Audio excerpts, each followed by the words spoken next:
Julius Bow Bow Unplugged. Julius Bow Bow. Julius Bow Bow Unplugged.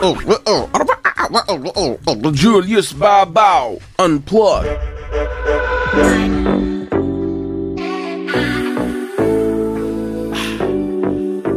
Hi guys, we're here at Shoe Game Manila in Century Mall, Makati. But before we visit the shop, don't forget to subscribe and like this video. Andito tayo ngayon kasi remember guys, nung nag-vlog tayo sa Dior, may mga nagustuhan akong Travis Scott na mga sneakers dun. Pero parang mas feel ko talaga yung mas feel ko talaga yung Jordan 1. Yung kalalabas lang na sneakers ni Travis Scott. At ito na nga yun. Thank you. Ito ang in-order ko sa kanila, guys. Yan. Ron, thank you. Thank you dito. So, i-unbox na natin itong bagong reverse Mocha Jordan 1 ni Travis Scott. Uy, ganda ng wrapper, oh. Yan, may Cactus Jack logo with the ugly face. Tapos, yan, the logo of Nike Air Jordan. Open na natin. There you go. Wow. Yan. Reverse Mocha. Okay guys, up close and personal look at the Jordan 1. Ganda ng details guys. It's a combination of three colors. We see mocha suede material that was used on the toe box as well as on the uppers of the sneakers with an overlap cream reverse swoosh that is made of leather. Ang maganda rito guys, minix niya yung mga accent ng sneakers by using two kinds of colors para mag-stand out yung swoosh. Yung mga overlays dito is colored white. Colored white. And the midsole is almost the same color as the swoosh, which is also cream. Sa loob guys, ang ganda ng details. So, ayan, Cactus Jack logo, Jumpman, and then a reverse Travis Scott. Yung name niya ni reverse, oh. Ayan. Reverse Travis Scott inside the right pair. At the back you see an embroidered Cactus Jack logo and Air Jordan. Ganda nito guys, swear. And the tongue is made of nylon material. Laces, it comes in three kinds of laces: red, brown or mocha, and white. Outsole, standard Jordan 1 outsole. Let's look at the other pair guys. Ito, a closer look at the medial side of the sneakers will show you there is a Cactus Jack logo under the swoosh. Nag-overlap yung swoosh dito sa Cactus Jack logo. Iba ang color sa medial side ng swoosh. The regular swoosh is colored white, while the reverse swoosh, which is bigger, is colored beige. Ito exciting to guys kasi ito yung isa sa mga first project ni Travis Scott sa muli niyang pagbabalik after that horrible accident na nangyari sa isang concert niya. And after nung pangyayaring yun, ang dami ang nag-bash kay Travis, kinancel siya. So, a lot of people were kind of apprehensive kung makakabalik pa uli siya sa music scene saka sa fashion scene. Pero, amazingly, nakabounce pa kaagad si Travis at paglabas nito mga sneakers at mga apparel na ginawa niya, hit kaagad. Like this one, no? Itong reverse mocha, ang dami nag-aabang dito guys. Kaya nung nirelease ito, ang dami talaga nakakap. And ngayon, it's going around for around mga 80,000 pesos up to 100,000. Mga ganun ngayon ang value itong sneakers na to. At meron pa siyang lalabas na isa pang sneakers na ganito rin pero black naman ang color. So that's also exciting to watch out for.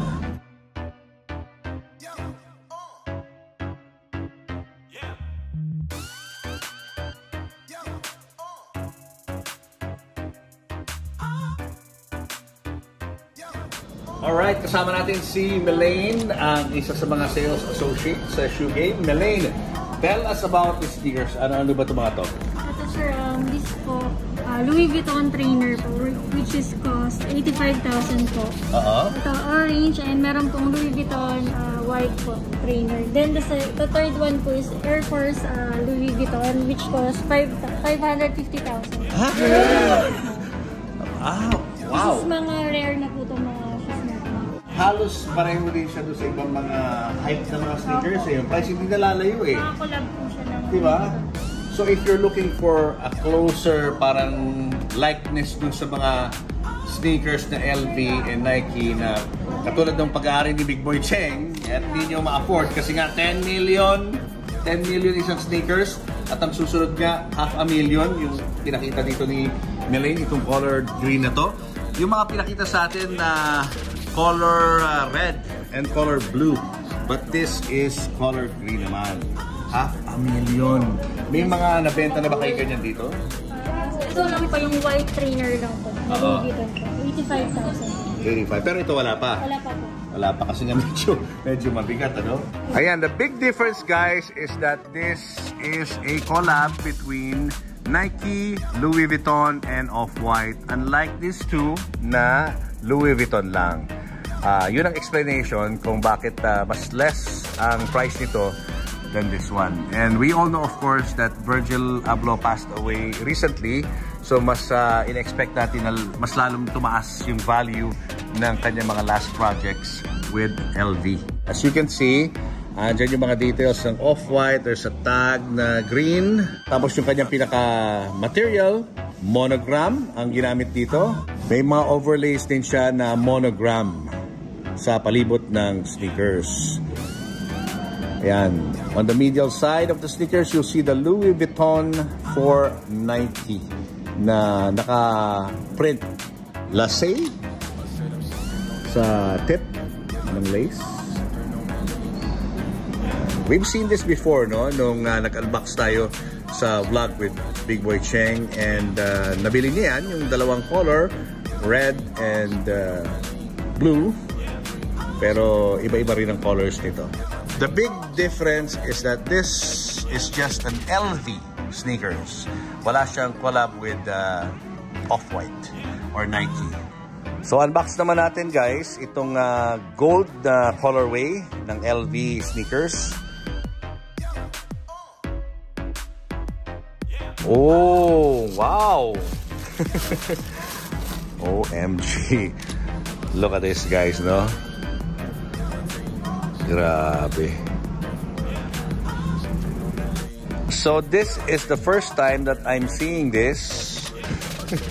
Big Boy, ano? Suot mo to. Bagay sa ito. Okay, material guys is made of gold canvas with monogram design. Yan ang pinaka-uppers ng sneakers. And the midsole is mocha or brown with an Air logo. Inside, LV. Meron din sa tongue, no? Meron nakalagay dito na Louis Vuitton. So sa loob guys, makikita natin, ayan, 8.5 ang size nito, made in Italy. This is an Off-White collab, just like the ones that we showed you kanina. And it also has the tag ng Off-White and leather colored brown. At the back, Louis Vuitton Paris. Let's check out the other pair. At the medial side of the sneakers, may nakalagay dyan ng mga print ng Louis Vuitton for Nike 1982. Halos ang buong uppers nito is gold nga, including the swoosh na naka-ano pa siya, naka-stitch pa siya doon sa side ng sneakers. Sa tip naman ng lace, you see, lacet. Ibig sabihin lace. Ganun din, ha? Same din as the other pair. This is selling for around, guess what? Hold your horses, everyone. It's definitely less expensive than the one that Big Boy Cheng got, which is 10 million.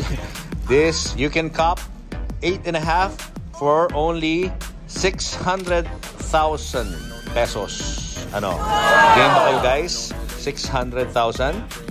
O yan, punta kayo dito sa Shoe Game Manila. Uy, eto na guys, finally! Nakuha ko na rin yung aking Travis Scott na sneakers. Thank you O dun sa mga viewers natin na gustong malaman kung saan ang location ng Shoe Game Manila, saan ba? Century City Mall and Conrad po, saka Resorts World po. Ayan. Tapos pwede nyo rin silang kontakin through Instagram. Yes po. Saka sa Facebook meron din po tayo. Ayan. Alright. O yan guys, ang ating vlog dito. So, isip-isip. Isip-isip.